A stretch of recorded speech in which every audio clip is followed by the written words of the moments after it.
What's going on, everyone? It's Jeranism, back with another video for you today. A few laughs, because I know I need it.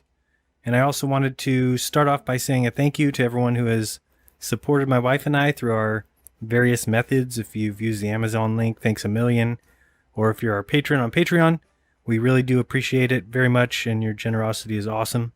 So thanks a million. Now, before we move on, I wanted to stop and point out something. And I know which category all my haters will fall into, but I feel that it's important to look at something like the L.E.M that we've got on the screen now. This craft with no blast craters, and it kills me that humans are so indoctrinated and fooled that they will choose trusting what other men say over their own brains and their own senses. I mean, look at this 5th grade science project made of curtain rods, gold foil, construction paper, and maybe some PVC pipe. And let it all settle in. You believe that this craft landed on the moon and then took off again. Something SpaceX has never done. You believe that this craft and a computer with the processing power of the Game Boy 50 years ago flew 240,000 miles there and 240,000 miles back, and since then humans have gone 400 miles. So you're in one of 3 groups. You're in the group that says no way did the USA go to the moon, then congratulations for recognizing the real truth and not just blindly accepting the truth that they taught you.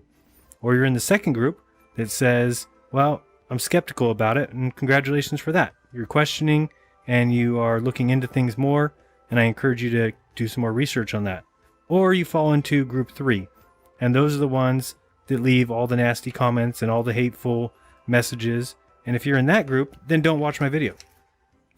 But seriously, if you think we've been to the moon, do not watch my video. Do not watch any of my videos unless you're open to thinking, maybe we didn't.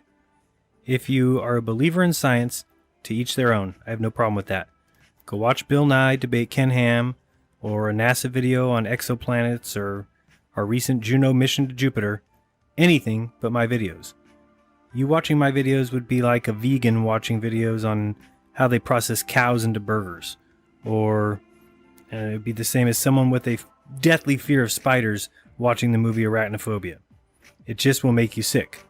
Speaking of making you sick, let's watch this trailer for that Juno mission to Jupiter. And if you need them, puke bags are in the seat pocket in front of you.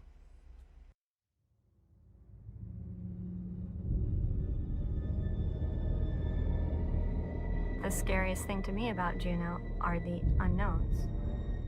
So much about the environment that we'll have to withstand is unknown.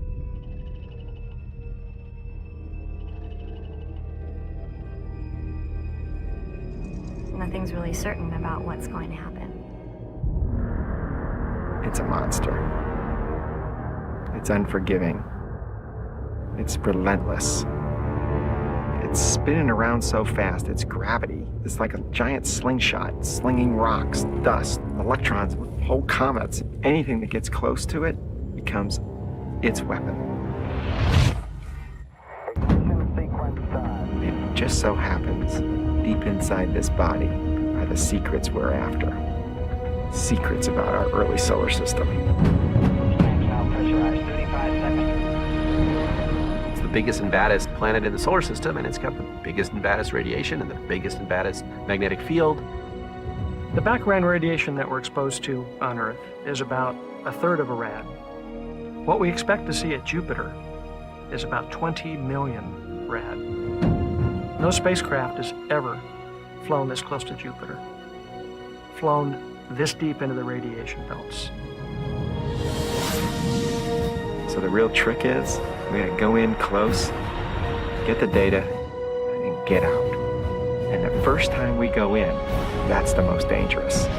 We call it Jupiter orbit insertion. J.O.I. Nothing's really certain about what's going to happen. Oh, it's disgusting. Selling lies. I think J.O.I. should be just organized indoctrination. That's all it is. You've got a room full of nerds who think because they hear tones or they see an expected sharp shift upwards in the Doppler residuals that means that their Juno spacecraft has gone into Jupiter orbit. Let's watch these scientists now as they listen for the tones which tell them that Juno is in Jupiter orbit. No chance of being fooled there, huh? I'm sure it would be impossible for someone to be behind the curtain pressing buttons when they send tones and to make sure that the craft is exactly where it would mathematically be if such planet existed and they actually sent what they built to that planet. So let's watch and listen for a tone. If you hear a tone, that means I'm in lunar orbit. Systems, this is Nav. Go ahead, Nav. Yeah, we see the expected sharp shift upward and the Doppler residuals indicating the main engine has started. Copy that. That's good news. We're still awaiting confirmation of that in the tone. All stations on Juno Accord. It's time we see the tone for minimum burn timer. Almost there.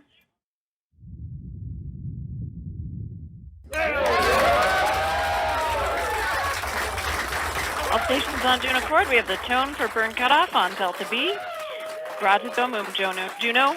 Welcome to Jupiter.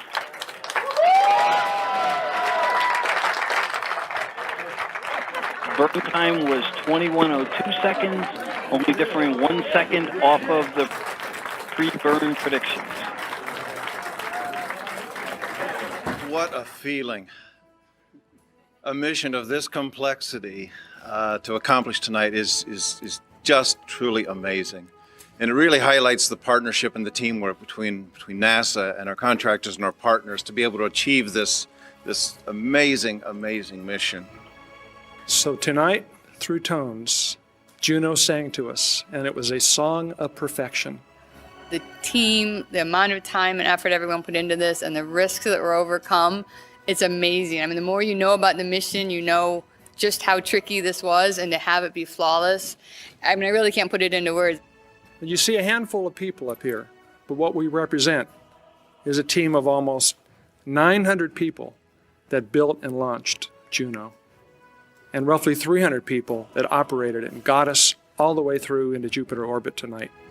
Putting an orbiter around Jupiter is, that's the reason we all go into this profession. Is it's science fiction and yet it's fact. You get a really great dedicated team of a lot of people working really hard for a really long time. You can do some amazing things. NASA did it again.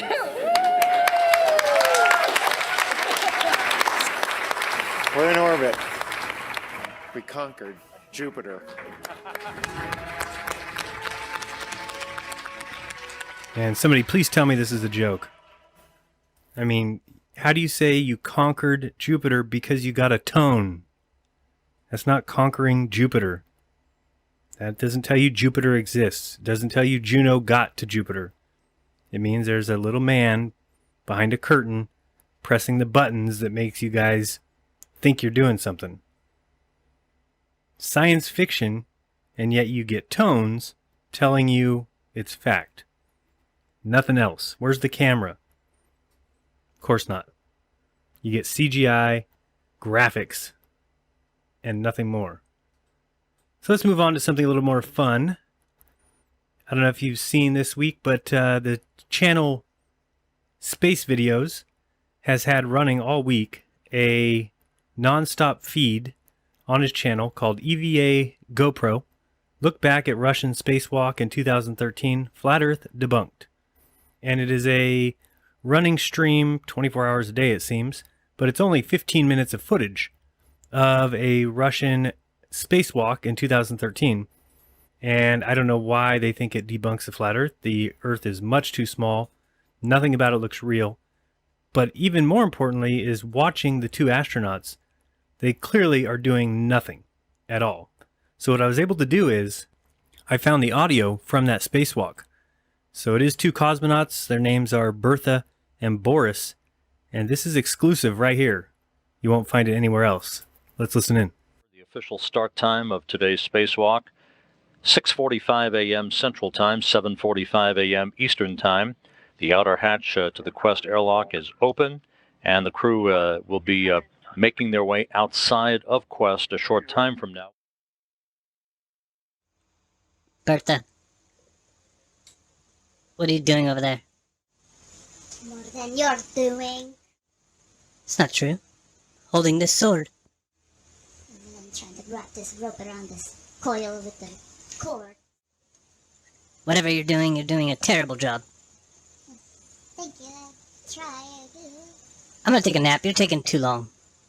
Well, that's... I just gotta get comfortable right here and hold my sword. Okay, then this one here too. Then help me. I'm doing more things than anybody else here. I'll do them. I'm gonna take a nap right now. Oop. Okay, Swords. I'm coming over there. Now stay over there right now. I'm fixing something over here. Alright, that's fine. Just make sure nobody can see what you're doing. We're on TV. Okay?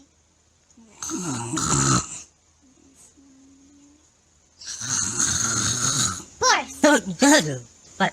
Sorry, I was moving this red cord over here. Damn it, they're watching us. Don't you realize? Who is? The life. The life thing. Have they seen my sword? What's the problem there? I don't understand. You have a problem with my sword? Where's my science screwdriver? I think you, I don't know if I'm asleep right now. Drill, science, or something. Hey, you. Boris. Boris. Huh? Huh? Bertha! What? I'm very busy over here. I have this sword to hold. I need your help right now for not napping for me now. I'm holding a sword. No, stay over there still. I'm busy over here. I'm going to pee in a minute. I'm trying to get over. Your long johns are showing. I can see your long johns underneath your space pants. Don't look over there. Turn around. I think your backpack is ripped. Oh, this? Oh, no. Oh, I'm dead. Get over here. What are you doing? I can't breathe. You'll be fine. Could you help me? I can't. Bertha, you have to try and stand on this platform. It's really hard for me to sit down in this little area. I noticed it. It's very difficult for you. And maybe if I hook this here.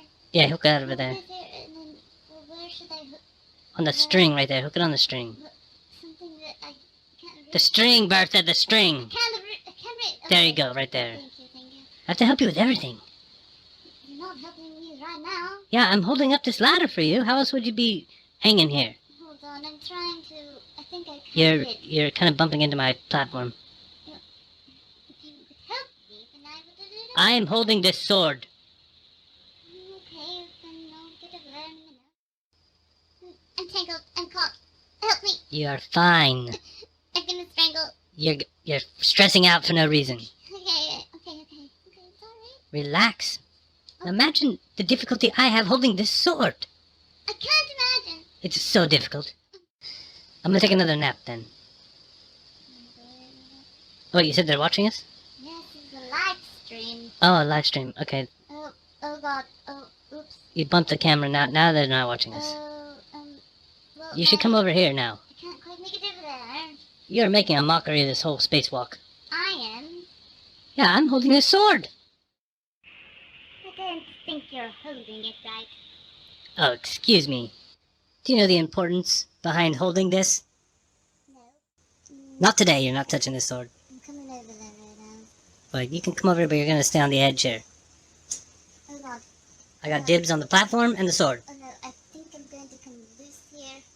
I feel like it's going to unhook. Oh. I'm just gonna take this part off of you right here. I'll just unbuckle this. Oh God. Oh, relax. You're fine. Our Father. Why is everything such an ordeal? Attach that blue thing to the strap there. The strap. Which strap? There's so many straps. I can't save you. I've got to hold on to the sword. I was told. Here we go. Here it comes. Oh, come on over. I'm coming over. Yeah, stay on the edge there. Everything's working now. Great now. Okay. Did you see my sword? I don't care right now. I'm trying to make sure I don't. Oh, we'll see how much you care in a second. Ooh. Oh, that was a nice move right there. I like how you moved your carabiner clip. Oh yeah, you like that? Thank you. Wait, what are you talking about? Hello? Excuse me. Excuse me. Who taught you how to spacewalk? Get away from... You're way too close to me. Well, I'm stuck. Can I... Oh, no. You almost knocked me down. Well, I'm falling. Get over there on the edge. Turn around. around. Go around the side. You move. I'm gonna switch hands on my sword. Will you just let me come up next to you here? Oh, hold on. Tight. You are the worst spacewalker of all time. I'm trying to hold on here. Yeah, well, I'm holding onto the sword and standing on the platform. Turn around. Oh, I dropped the sword. Oh boy, here we go. Hold on, I gotta get my grip. That sword isn't what I'm Okay, now, I'm back on the platform. Wait, can I? You get no platform because I got sword and platform. Yeah, but can I hold it for a second? No, I'm holding the sword and I'm on the platform. But I just want the sword for 1 moment. Excuse me, I told you you're on the edge. But I'm here next to you now. Let me just hold it. Get, really? Let me hold it. For 30 seconds. Okay, let me hold it. I'm only gonna give it to you for 30 seconds at the most. I just want to hold and feel it. Okay, one time, that's it. Yeah, but thank you. You happy? Yeah. Wait, I don't wanna, okay. Now what do I do? Well, now I'm floating away. Give me the sword back. You don't get to have it. I want to hold it for. But you can't even do it. Let me just keep it for 1 minute. You're terrible at holding the sword. Look how high you've got it. I'm falling. No, you're fine. Just hold, see, give me the sword. Take it. I told you you can't hold it. I got the sword now, I got the sword. Okay, excuse me. Get away from me. Why are you touching me? I need to put my foot on the platform. Okay, I'll make room for 1 foot. Okay, let's put it down next to you, please. What are you doing? Okay, now I'm... The International Space Station and our 2 spacewalkers for today traveling directly over the Amazon jungle. So, you probably noticed that at no time did we see any land pass by underneath the 2 cosmonauts. And interesting conversation there between Boris and Bertha. But if you watched it, they both literally did absolutely nothing for 15 minutes. Really, really strange. But Boris did have a really cool sword. And lastly for today, there's a very funny segment I ran into. The astronaut is Commander Scott Carpenter. He was the second man to orbit the Earth, supposedly. And he had just gotten done spending 30 days in the ocean. And when he came up, they put him in a helium chamber, a decompression chamber, that he was breathing helium instead of oxygen. And he then got a call, or was scheduled to have a phone call with the then President Lyndon B. Johnson. So you've got him speaking with his helium voice and having to talk to 2 operators before he got to Lyndon Johnson. So have a listen. It's definitely, anytime you got somebody with a helium voice, it's pretty funny. Operator, do you read me now? Hello? Operator, will you stand by? Thank you. They're asking us to stand by for 1 minute. We are heard there. Commander Carpenter should be on in about 30 or 40 seconds. I'll notify you when I get him. All right. Scott, we have a long-distance call for you. Will you hold, please? Operator, this is Commander Carpenter on the line. Thank you. Hello, Commander Carpenter? Scott? Yes. Can you hear me, operator? Yes, we can. Now, Scott, will you speak, please? Yes. How do you hear me, operator? Not too well, sir. Ma'am, do you think it's possible to hear, or shall we try for a better connection? I don't know. 1, 2, 3, 4, 5, 4, 3, 2, 1. How do you read that, operator? I understand you. Yes. But it's weak. I see. Hello, operator? Yes. Oh, we can't hear him. Is this operator? the best you can do for a connection? All right. 1, 2, 3, 4, 5. How now, operator? Yes, we can understand you. Can you, ma'am? No. Well, he says that's the best he can do. All right. I will assume that there's hardly any need to put the call through if... Operator, we wouldn't be able to understand. It's all garbled. Well, bear in mind, operator, that my voice will sound quite different. I'm in a chamber with helium atmosphere, so the frequency of my voice is quite high. Yes, it is. That is not a telephone connection problem. That's just the result of my speaking from a pressurized chamber in a helium atmosphere. Do you understand? Astronaut Cooper, are you able to understand me over? Yes, ma'am. This is Astronaut Carpenter, not Astronaut Cooper, however. Did you understand that? I think the operator just can't understand your helium voice, but you sound very loud to me. And I just checked on... To us, sir, it's very garbled, and we have to have a clear connection for the president. Operator, this is helium speech. It will always be garbled, but I'm sure it will be understandable. The president knows that it is helium speech. You think it's all right to put it through? I would say it is all right. He understands that Commander Carpenter is in a synthetic gas atmosphere. I would try it through. He's in a what atmosphere? A synthetic gas atmosphere, using helium instead of air. That causes the human voice to be very garbled, but I think the president will understand. Operator? Yes. He said a synthetic what? A synthetic helium gas. Atmosphere. Yes, and it makes his voice sound garbled and real high-pitched. Oh, I see. Okay, wait a minute. Now we'll try it. Have you got him on the line now, operator? Yes, he's on the line. Scott, I wonder if anybody understands this.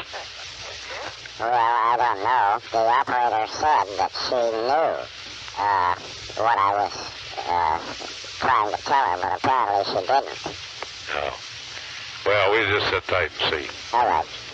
Big what, sir? Scott, do you read me all right? Yes, sir, Mr. President. Read you loud and clear. How me? Fine. Well, Scott, I'm mighty glad to hear from you. You've convinced me and all the nation that whether you're going up or down, you have the courage and the skill to do a fine job. Well, thank you very much. There were a lot of other people who demonstrated the same kind of courage. It's a great crew out here, and we're all very honored and pleased that you saw fit to call us and let us know that you were interested in what we're doing. I know that being 205 feet underwater for 30 days and making the excursion dives that you did has been very valuable to us and advanced our knowledge of how humans can perform under these conditions, and I want you to know that the nation's very proud of you. You're very brave and skillful, and I'm grateful that you've successfully completed this experiment. Well, thank you very much, sir, on behalf of all the crew and all of those who participated in C-Lab. It's an honor to be a part of the program, and again, we're pleased to know that you're this interested in what we've been doing. I must apologize for the sound of my voice. It's the absolute best I can do in a helium atmosphere. How are you feeling? We're feeling very well. We entered the decompression chamber about 4 hours ago, and everyone is healthy, and we're running on schedule. I've had a note from Ms. Carpenter, and your wife is very proud of you, as we all are, and I just wanted to say hello to you and all the fellows associated with you, and good luck, and we're mighty proud of you. Thank you very much, sir, for calling. Thank you, Scott. Good luck. I'll see you later. You bet.